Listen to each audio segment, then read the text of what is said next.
Get on up. Everybody right there. Get into it. Everybody right there. Get involved. Everybody just come on now. Come on now. Hi, this is Gabrielle Joyce from Partnership for the Public Good, and I'm here today with Lindsay Heckler, staff attorney and legal liaison for the Region 15 Ombudsman Program for the Center for Elder Law and Justice. Welcome, Lindsay. Hi, thank you. Great. Okay, so why don't you tell us about the Elder Law and Justice Center and what services you provide and for who? Sure. We were formerly known as Legal Services for the Elderly, Disabled, or Disadvantaged of Western New York. We are now known as the Center for Elder Law and Justice. We provide free civil legal services to those who are 60 and over.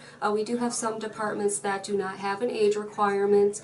We provide services in healthcare advocacy, so people have questions about Medicare, Medicaid, or they need assistance with an appeal or a fair hearing. Our healthcare unit can do that. We also have consumer protection unit, housing unit that also does foreclosure prevention, an elder abuse unit, and many more. Oh, that's great. A lot of services. So part of your title is maybe a new word to some folks, which is the legal liaison to the Region 15 Ombudsman Program.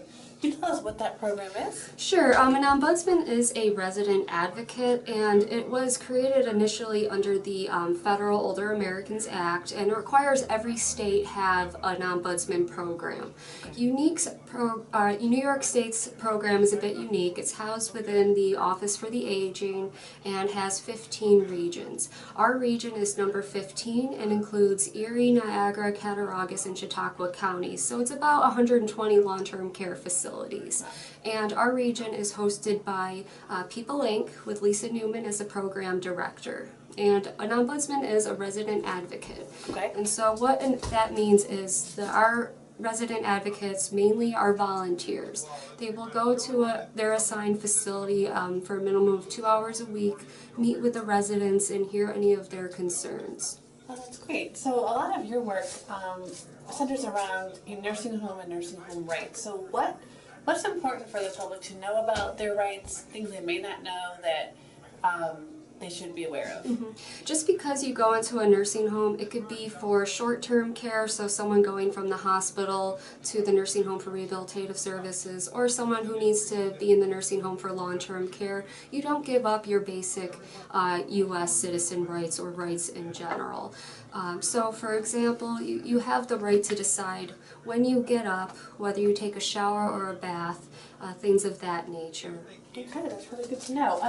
You also mentioned something about, another thing folks may not realize is the CMS system in New York State. Can you tell us about that and how folks might use it? Yep, CMS, it'll pop up in a quick internet search, Nursing Home Compare, and that allows anybody to pull up the CMS information on the residents, or excuse me, the nursing home. So you can pull up the most recent Department of Health surveys at your specific nursing home, and you can compare different area nursing homes. So when you're evaluating nursing homes for yourself or a loved one, that's a Correct. resource to use? Yep, it's a good start, but doesn't replace actually visiting the facility. Great. And so what are some things, if you are going to go visit a facility, what you may want to look for? You want to walk in, what do you smell? Do you smell urine or does it smell nice? Are the staff smiling? Are the residents smiling? Do people seem generally active? You have to walk in and just get your own experience. Okay. Good to know. So you had mentioned volunteers earlier. If folks want to get involved with the Ombudsman Program, what do they do? Yep, they can give myself or Lisa Newman a call. They can call me at 853-3087 or Lisa at 817-9222. There's a 24-hour certification class. Our next one's starting this spring. Once the individual goes through that class, they will shadow another certified ombudsman.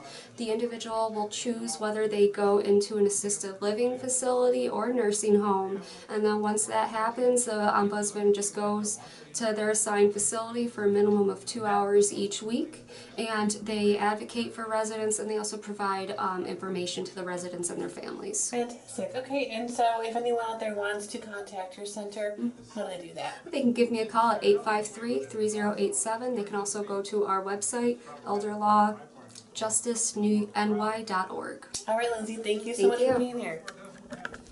Everybody over there. Get on up. Everybody right there.